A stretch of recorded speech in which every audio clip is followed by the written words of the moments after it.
Hello friends, अगर आपकी yearly tax liability ₹10,000 से ज़्यादा है तो आप सारा टैक्स एक साथ साल के एंड में नहीं डिपॉजिट करा सकते। इसके लिए आपको देना पड़ता है एडवांस टैक्स और इसकी लास्ट और फाइनल इंस्टॉलमेंट की ड्यू डेट भी पास आ रही है। तो आइए समझते हैं सिंपल वर्ड्स में कि एडवांस टैक्स क्या है। एडवांस टैक्स का मतलब है पे एज यू अर्न टैक्स। इसका मतलब कि अपने इनकम टैक्स को इंस्टॉलमेंट्स में पे करना instead of paying a lump sum amount at the end of the year. तो आइए जानते हैं किस किस को देना पड़ता है एडवांस टैक्स।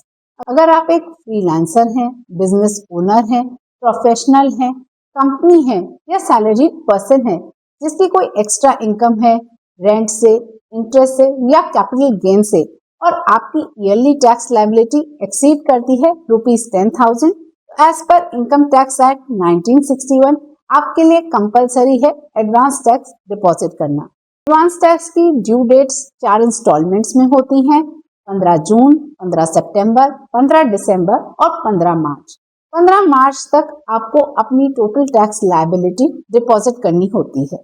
और अगर आपने अपना एडवांस टैक्स टाइमली डिपॉजिट नहीं किया या फिर कम किया है तो आपको सेक्शन 234B और 234C के हिसाब से इंटरेस्ट लगेगा। तो इस इंटरेस्ट से हम कैसे बच सकते हैं? अपनी इनकम का प्रॉपर एस्टीमेट करें, टैक्स की प्रॉपर कैलकुलेशन करें और ड्यू डेट्स के accordingly proper advance tax deposit करें। तो दोस्तों, अगर आप फ्रीलांसर हैं, बिजनेस ओनर हैं या कोई एक्स्ट्रा इनकम अर्न कर रहे हैं तो एडवांस टैक्स को इग्नोर मत कीजिए। ड्यू डेट आ रही है, इंटरेस्ट से बचने के लिए टाइमली अपना एडवांस टैक्स डिपॉजिट करें और आपको कैलकुलेशन में कोई भी हेल्प चाहिए तो हमसे कांटेक्ट करें।